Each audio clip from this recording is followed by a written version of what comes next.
ദൈവത്തിൻ്റെ അതിപരിശുദ്ധമേറിയ നാമം ഈ സമയം വാഴ്ത്തപ്പെടുമാറാകട്ടെ.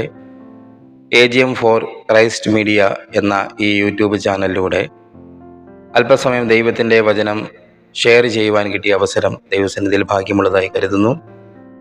അല്പസമയത്തെ ദൈവവചന ചിന്തയ്ക്ക് വേണ്ടി ഒരു വേദഭാഗം വിശുദ്ധ വേദ പുസ്തകത്തിൽ നിന്ന് വായിക്കുന്നു. എബ്രായർക്ക് എഴുതിയ ലേഖനം 3-ാം അധ്യായം 1-ാമത് വാക്യം. അതുകൊണ്ട് വിശുദ്ധ സഹോദരന്മാരെ, സ്വർഗീയ വിളിക്ക് ഓഹരിക്കാരായുള്ളവരെ, നാം സ്വീകരിച്ചു പറയുന്ന അപ്പോസ്തലനും മഹാപുരോഹിതനുമായ യേശുവിനെ ശ്രദ്ധിച്ചു നോക്കുവിൻ. ഇന്ന് നാം അല്പനേരം ദൈവത്തിന്റെ വചനത്തിൽ നിന്ന് ചിന്തിക്കുവാൻ പോകുന്നത് നാം ആരാധിക്കുന്ന, നാം സ്നേഹിക്കുന്ന നമ്മുടെ കർത്താവായ യേശു ക്രിസ്തുവിനെ ശ്രദ്ധിച്ചു നോക്കുക എന്ന വിഷയത്തെ സംബന്ധിച്ചാണ്. ഒരുപക്ഷെ എന്നെ കേൾക്കുന്ന നിങ്ങളെല്ലാവരും യേശുവിനെ കുറിച്ച് അറിവുള്ളവരായിരിക്കാം. യേശു ആരാണ്? യേശു എങ്ങനെ ഈ ഭൂമിയിൽ വന്നു? യേശു എങ്ങനെ സ്വർഗാരോഹണം ചെയ്തു? യേശുവിനെ നാം എന്തിനാണ് ആരാധിക്കുന്നത് എന്നുള്ള വിഷയങ്ങളെക്കുറിച്ചൊക്കെ വളരെ ആഴത്തിൽ തന്നെയുള്ള പഠനങ്ങൾ നമ്മുടെ ജീവിതത്തിൽ ഉണ്ടായിട്ടുണ്ട്. അല്ലെങ്കിൽ നിരവധി പ്രസംഗങ്ങൾ നാം ആ നിലകളിൽ കേട്ടിട്ടുള്ളവരാണ്. എന്നാൽ ഈ വിശുദ്ധ വചനത്തെ ആസ്പദമാക്കി സംസാരിക്കുമ്പോൾ യേശു എന്ന് പറയുന്ന ആ വ്യക്തിപ്രഭാവം, ആ യേശുവിനെ ശ്രദ്ധിച്ചു നോക്കുവാനുള്ള ഒരു ആഹ്വാനമാണ് ലേഖകൻ ഇവിടെ നമുക്ക് നൽകി തരുന്നത്. സാധാരണ യേശു എന്ന് പറയുമ്പോൾ സാധാരണക്കാരെ സംബന്ധിച്ചിടത്തോളം, അല്ലെങ്കിൽ ക്രിസ്ത്യാനികളല്ലാത്തവരെ സംബന്ധിച്ചിടത്തോളം ഇവർക്ക് വലിയ അറിവൊന്നും കാണുകയില്ല. എന്നാൽ ദീർഘകാലങ്ങളായി യേശുവിനെ ആരാധിക്കുകയും സ്നേഹിക്കുകയും ഒക്കെ ചെയ്യുന്ന നമ്മൾ ഈ കർത്താവിൻ്റെ വചനത്തെ സംബന്ധിച്ച് വളരെ ഗ്രാഹ്യമുള്ളവരായി തീരണം. ഈ എബ്രായ ലേഖനം എന്ന് പറയുന്നത് അപ്പോസ്തലനായ പൗലൂസ് എഴുതിയത് എന്നാണ് ഭൂരിഭാഗം ആളുകളും വിശ്വസിക്കുന്നത്. AD 65 റോമിലോ ഇറ്റലിയിൽ വെച്ചോ ഇത് എഴുതി എന്ന് വിശ്വസിക്കപ്പെടുന്നു.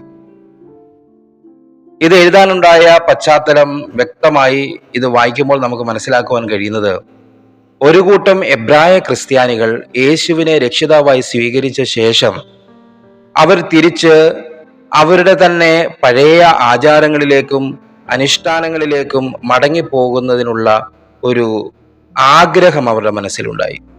അതാണ് 10-ാം അധ്യായത്തിലേക്കൊക്കെ വരുമ്പോൾ അതിന്റെ അവസാന ഭാഗത്ത് നാം കാണുന്നത്, നാമോ നാശത്തിലേക്ക് പിന്മാറുന്നവരുടെ കൂട്ടത്തിലല്ല എന്ന് ലേഖകൻ ഓർമ്മിപ്പിക്കുന്നത്. അപ്പോ പിന്മാറ്റത്തിലേക്ക് പോകുന്ന ഒരു കൂട്ടം വിശ്വാസികളെ, എബ്രായ ക്രിസ്ത്യാനികളെ ഉദ്ദേശിച്ച് എഴുതിയ ലേഖനമാണ്.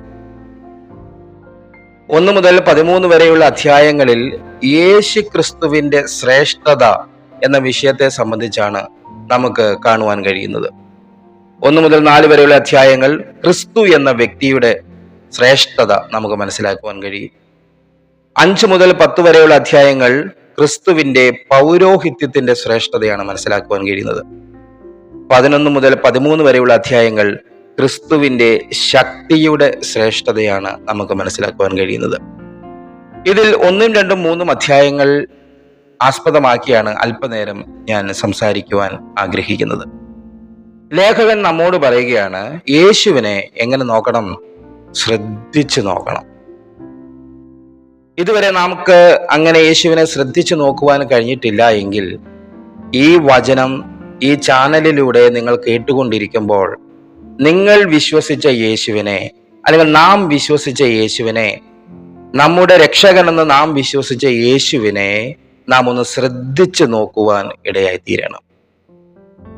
1-ാം അധ്യായത്തിന്റെ 1 മുതലുള്ള ഭാഗങ്ങൾ വായിക്കുമ്പോൾ ഈ ശ്രദ്ധിച്ചു നോക്കുന്ന യേശുവിൽ നിന്ന് മനസ്സിലാക്കുവാൻ കഴിയുന്ന 8 കൂട്ടം കാര്യങ്ങൾ നമുക്ക് അവിടെ കാണുവാൻ കഴിയും. 1-ാം അധ്യായം 2-ാമത്തെ വാക്യത്തിൽ കാണുന്നു, അവനെ താൻ സകലത്തിനും അവകാശിയാക്കി വെച്ചു. 1-ാമത്തെ വിഷയം, യേശു സകലത്തിനും അവകാശിയാണ്. He appointed heir of all things എന്നാണ് ഇംഗ്ലീഷ് പദത്തിൽ, അല്ലെങ്കിൽ ഇംഗ്ലീഷ് വേർഡ്സിൽ നമുക്ക് കാണുവാൻ കഴിയുന്നത്. സകലത്തിനും അവകാശിയാക്കി യേശുവിനെ വെച്ചിരിക്കുകയാണ്. ആരാണ് വെച്ചിരിക്കുന്നത്? പിതാവായ ദൈവം.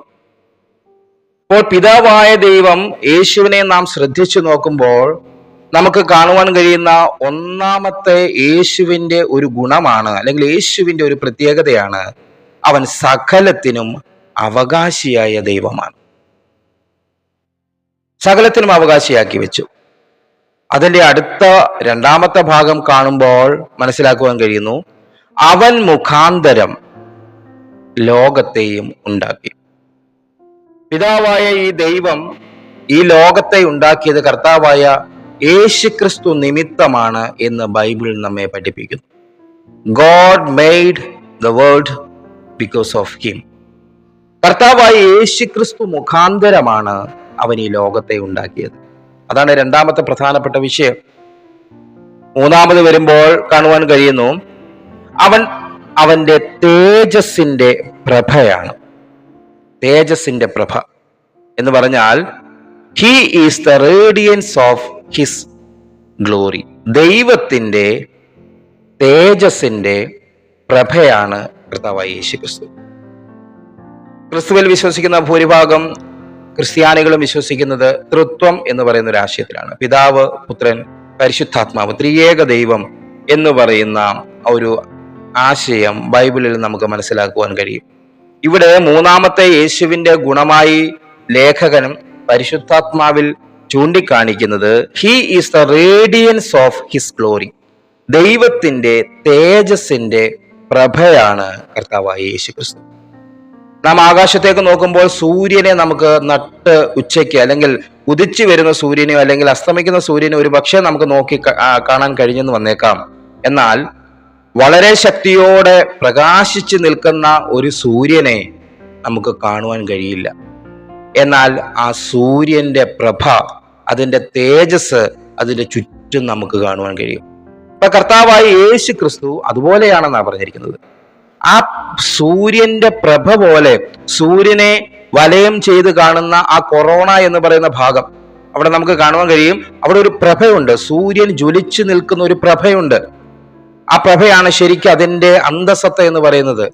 ഒരുപക്ഷെ ആ പ്രഭ നമുക്ക് കാണുവാൻ കഴിയും, സൂര്യനെ നമുക്ക് കാണാൻ കഴിയില്ല എന്ന് പറയുന്നത് പോലെയാണ് പിതാവായ ദൈവത്തെ മനുഷ്യനായ നമുക്ക് കാണുവാൻ കഴിയുന്നില്ല. പക്ഷെ അവന്റെ മടിയിലിരിക്കുന്ന പുത്രനായ യേശു ക്രിസ്തു അവനെ വെളിപ്പെടുത്തിയിരിക്കുന്നു എന്ന് നാം സുവിശേഷങ്ങളിൽ കാണുന്നുണ്ട്. അങ്ങനെയെങ്കിൽ ദൈവത്തിന്റെ തേജസ്സിന്റെ പ്രഭയാണ് കർത്താവായ യേശു ക്രിസ്തു. എന്തൊരു വലിയ വെളിപ്പാടാണത്. മൂന്നാമത്തെ കാര്യമാണ് പറഞ്ഞിരിക്കുന്നത്. 4, തത്വത്തിന്റെ മുദ്ര. ഒരു പക്ഷെ ഈ വാക്യമൊക്കെ വായിക്കുമ്പോൾ സാധാരണക്കാരായ നമുക്ക് അത് മനസ്സിലാക്കണമെന്നില്ല. തത്വത്തിന്റെ മുദ്ര എന്നുള്ളതിന് ഇംഗ്ലീഷിൽ കൊടുത്തിരിക്കുന്ന പദം exact representation of his nature. ദൈവത്തിന്റെ ശരിയായിട്ടുള്ള ഒരു പ്രതിനിധി, തത്വത്തിന്റെ മുദ്ര. ഇപ്പോൾ ഏതെങ്കിലും ഒരു ഉയർന്ന സർവീസിലിരിക്കുന്ന വ്യക്തി അയാളുടെ മുന്നിൽ വരുന്ന സർട്ടിഫിക്കറ്റ് വെരിഫിക്കേഷന് വരുന്നതോ അല്ലെങ്കിൽ അയാൾ പാസ്സാക്കി വിടുന്നതോ ആയിട്ടുള്ള കാര്യങ്ങൾ എന്ത് ചെയ്യും? അയാൾ സീല് വെച്ച് മുദ്ര ചെയ്ത് ഒപ്പാക്കി അത് ഉറപ്പിക്കുകയാണ്. അതെന്താണ്? ആ ഒപ്പ് എന്ന് പറയുന്നത് അല്ലെങ്കിൽ ആ സീല് എന്ന് പറയുന്നത് ആര് തന്നെയാണ്? അത് അദ്ദേഹം തന്നെയാണ്. അത് ഉറപ്പിക്കുകയാണ്. ഞാൻ ഈ കാര്യം സാക്ഷ്യപ്പെടുത്തിക്കൊള്ളുന്നു, എൻ്റെ അറിവിനാലാണ് എന്ന് പറഞ്ഞ് അദ്ദേഹം ആ ഉദ്യോഗസ്ഥൻ ഒരു ഒപ്പിടുമ്പോൾ അത് അദ്ദേഹത്തിന്റെ മുദ്ര തന്നെയാണ്. അല്ലെങ്കിൽ സീല് ചെയ്യുമ്പോൾ അത് അദ്ദേഹത്തിന്റെ മുദ്ര തന്നെയാണ് എന്ന് പറഞ്ഞതുപോലെ ദൈവത്തിന്റെ കയ്യൊപ്പാണ് തന്റെ പുത്രനായ യേശു ക്രിസ്തു. അപ്പൊ 4 കൂട്ടം കാര്യങ്ങൾ നമ്മൾ ഇതുവരെ പറഞ്ഞത്. യേശുവിനെ നാം ശ്രദ്ധിച്ചു നോക്കുമ്പോൾ നമുക്ക് മനസ്സിലാക്കുവാൻ കഴിയുന്ന ചില കാര്യങ്ങൾ. ഒരുപക്ഷെ സാധാരണ വിശ്വാസിയായി നാം യേശുവിനെ നിരന്തരം പ്രാർത്ഥിക്കുകയും ആരാധിക്കുകയും അവനെ പാടി സ്തുതിക്കുകയും അവന്റെ അത്ഭുതങ്ങളെ കുറിച്ച് ഘോഷിക്കുകയും ചെയ്യുമ്പോൾ വളരെ ആഴത്തിൽ യേശു ക്രിസ്തു ആരെന്ന് തത്വചിന്താപരമായി നാം ഒന്ന് ആഴത്തിൽ ഇറങ്ങി ചിന്തിക്കേണ്ടിയിരിക്കുന്നു. ഒന്ന്, അവനെ ദൈവം യേശുവിനെ സകലത്തിനും അവകാശിയാക്കി വെച്ചു. 2, അവൻ മുഖാന്തരം ഈ ലോകത്തെ ഉണ്ടാക്കി. യേശു ക്രിസ്തു മുഖാന്തരം ലോകത്തെ ഉണ്ടാക്കി. 3, അവൻ തേജസ്സിന്റെ പ്രഭയാണ്. യേശു ക്രിസ്തു ദൈവത്തിന്റെ തേജസ്സിന്റെ പ്രഭയാണ്. 3, അവൻ തത്വത്തിന്റെ മുദ്രയാണ്. Exact representation of his nature. ദൈവത്തിന്റെ പ്രകൃതിയുടെ അല്ലെങ്കിൽ ദൈവമാകുന്ന ആ ശക്തിയുടെ, ആ മഹത്വപൂർണനായ ദൈവത്തിന്റെ ശരിക്കുള്ള മുദ്ര കൈവെപ്പാണ് കർത്താവായ യേശു ക്രിസ്തു.